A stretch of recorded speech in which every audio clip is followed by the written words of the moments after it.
If Lightning Lane at Disney World feels confusing, you're not alone. FastPass, Genie Plus, Single Pass, Multi-Pass, it's a lot. Okay, fine, I'm cool, I'm fine. So today we're breaking it down quick and simple, and then we're testing Lightning Lane at EPCOT so you can see how it actually works in real life.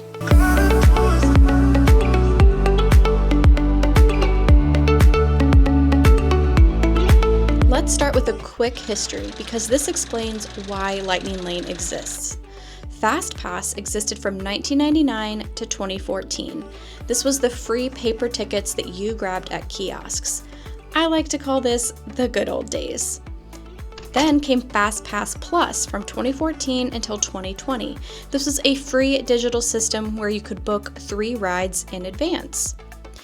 Genie Plus and individual Lightning Lane existed from 2021 through 2024. This was a paid system, but you couldn't book until day of. Finally, we have Lightning Lane. This came about in 2024 until present time, so this is the current system. It is a paid system, but now you can book in advance. So the big changes were Disney moved from free to paid and from day of planning to planning ahead. And at the end of the day, Disney is a business, so this makes sense. I think all I got's like $450. Okay, this is a business, this is not a charity. So what does Lightning Lane actually mean? Lightning Lane is the physical, shorter line at attractions. To use it, you need a paid Lightning Lane pass. Standby lines still exist. Lightning Lane just lets you skip most of the wait. There are 3 types of Lightning Lane passes: Lightning Lane Multi-Pass, Lightning Lane Single Pass, and Lightning Lane Premier Pass. Lightning Lane Multi-Pass allows you to book up to 3 rides in advance. After you use one or your arrival time has passed, you can book another, availability permitting. It can be used across parks if you have a park hopper, and it includes PhotoPass ride photos as well. This replaced Genie Plus. Then we have Lightning Lane Single Pass. This is for top tier rides only. You can buy up to 2 per day. It is separate from Multi-Pass. There is no ride photo included. Think the biggest, most popular ride. And finally, we have the Lightning Lane Premier Pass. This is one-time access to every Lightning Lane ride in one park. Multi-pass and single pass rides included. There's no scheduling, no return times. It is the most expensive but simplest. It does include ride photos, and thank goodness for the price of this thing, at least ride photos are included. We'll get to the cost of all these here in just a minute. Come on, how much? How much you got? Let's talk about an example. Let's use EPCOT because that's what we tested. The single pass option at EPCOT is Guardians of the Galaxy Cosmic Rewind. This is not included with Multi-Pass, and this is EPCOT's biggest ride. For the Multi-Pass options at EPCOT, you get to choose up to 1 ride from Tier 1 and 2 or more rides from Tier 2, or you can pick all 3 rides from Tier 2. In Tier 1, at EPCOT this is Frozen Ever After, Remy's Ratatouille Adventure, and Test Track. Then you can pick 2 from Tier 2. At EPCOT these are Soarin' Around the World, Spaceship Earth, Living with the Land, Mission Space, The Seas with Nemo, Figment, Turtle Talk, and the Pixar Short Film Festival. After you tap into your first ride, or when your arrival window has passed, you can book another Lightning Lane. If this doesn't quite make sense yet, it's okay. We're going to show you this in action in just a minute. So when can you purchase Lightning Lanes? For Disney hotel guests, 7 days in advance starting at 7 a.m. You can book multiple park days at once, which is a huge advantage. You can book for the entire length of your stay, up to 14 days. For everyone else, you can book 3 days in advance. Disney hotel guests definitely get an advantage here.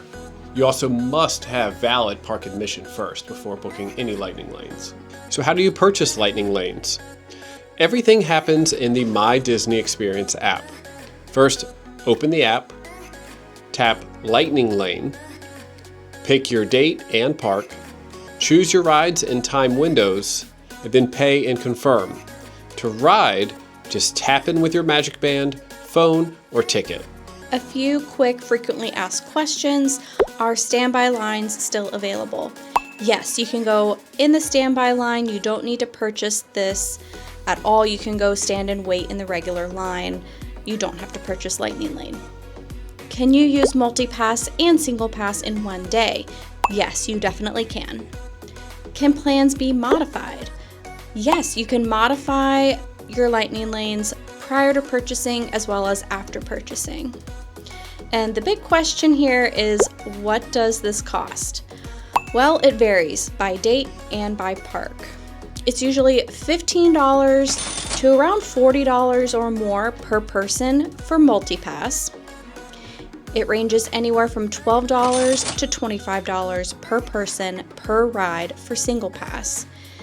And the big one, $129 to $449 or more per person per day, plus tax for Premier Pass.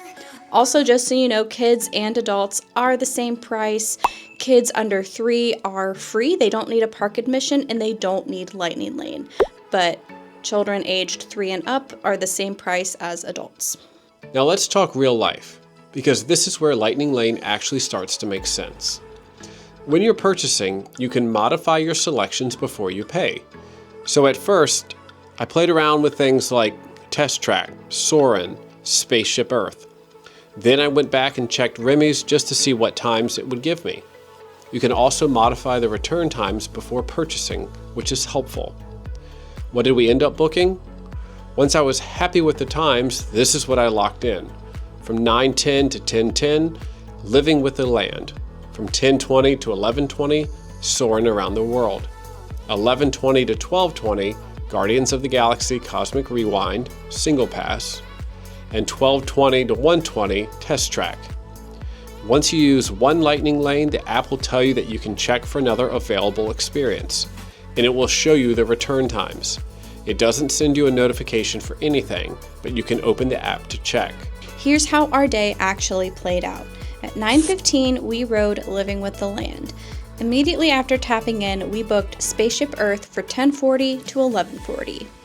Soarin' originally, if you remember, was 10:20 to 11:20, but at 9:30, when we got off Living with the Land, the standby for Soarin' was only a 10-minute wait. So we just decided to ride standby instead of having to come back to the Land Pavilion later, because Living with the Land and Soarin' are right next to each other. I modified Soarin' to Remy's from 8:20 to 9 p.m. I could have picked Frozen, but we were staying at the Swan Hotel and we'd planned to end our night in France because we needed to take the boat back to our hotel. So Remy's made more sense for us. Also, Frozen is a really cute ride, but it's not a must-do for me personally. Remy's does have a single rider line, so if riding both Frozen and Remy's matters a lot to you, I would have probably booked Frozen and then used the single rider for Remy's. At 9:35, we rode Soarin'. After that, Finding Nemo was a 5-minute wait, so we did that in standby. We walked the aquarium. We had a little more time to kill before our next Lightning Lane, so we did the Moana walk-through Journey of Water.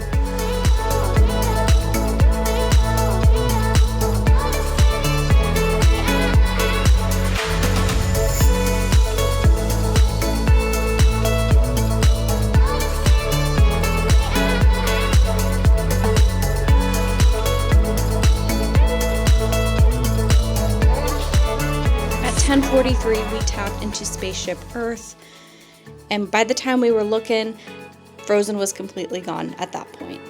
We booked Figment for 11:55 to 12:55. At 11:52, we rode Guardians of the Galaxy, and at 12:23, we rode Test Track. After we tapped in at Test Track, we booked Mission Space from 5:35 to 6:35. So again, by 12:30, Frozen and Test Track were both gone for Lightning Lanes. And that's basically it. You just keep booking one as you use one. You use one, you book one. You can hold up to 3 Lightning Lanes at a time. At this point in the day at EPCOT, I would start heading into World Showcase. I would do the 3 Caballeros ride, get a margarita, start eating and drinking around the world, see some shows, meet some characters. But that's basically how that works. So some important tips from this example day that we did. Again, Remy's has a single rider line, so keep that in mind when choosing between Remy's and Frozen at EPCOT.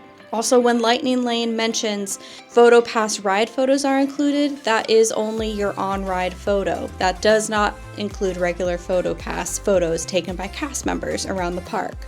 So if you want a photo in front of Spaceship Earth, that is not included with Lightning Lane. But ride photos are included. But at EPCOT, just so you know, that's only 3 rides. You get an on-ride photo with Test Track, Frozen Ever After, and Guardians of the Galaxy Cosmic Rewind. That's it. I am not going to show how to refresh for earlier return times. I don't want to confuse anybody, but you can do that. You're just going to pull down on the screen, on the Lightning Lane screen, to refresh it to see if an earlier time pops up for a ride, and then you can book that. But honestly, I feel like the entire point of this new system is you're supposed to be spending less time on your phone. Yes, you are paying a lot for Lightning Lane, and I think you can absolutely get your money's worth, but you're also paying a lot of money just to be in the parks. So I want you to actually enjoy being there instead of just staring at your phone all day. You know, for Jeremy and I, it's just the 2 of us. So that's a very different conversation than a family of 4 or a family of 6 or 8. So yes, this can be a big investment of both money and time, and that is not lost on us at all. I just see so many people struggling with Lightning Lane because they don't fully understand how it works, and then it ends up being frustrating instead of helpful. So our hope is that this helps you understand it better so you can decide if Lightning Lane really is worth it for you. I'm also not going to dive into rope drop strategies here in this video, but if you are an early riser like we are and you want a separate video on that, let me know, because rope dropping, which is getting to the park ahead of park opening, being one of the first ones in there to get in line for a ride, that can save you a lot of time without costing you anything extra. So some final tips. You can scan into Lightning Lane 5 minutes early, not 6 minutes, 5 minutes, trust me. They will make you wait that extra minute. Try your best to arrive within your return window. Cast members are usually understanding if you're polite and just a little late, but that flexibility is always at their discretion, and it can change at any time. You'll hear people say there's a 1 or 2 hour buffer after your Lightning Lane expires, but personally, that feels like a big risk. You're already spending a lot to be in the parks and to use Lightning Lane, so I wouldn't gamble on it. If you think you're going to be late, modify to a later time. It's quick, easy, and way less stressful than hoping for leniency. Also, build in buffer time because everything takes longer than you think at a theme park. And don't forget, there's so much more to the parks, especially EPCOT, than just bouncing from ride to ride. Take time for shows, snacks, characters, and just walking around.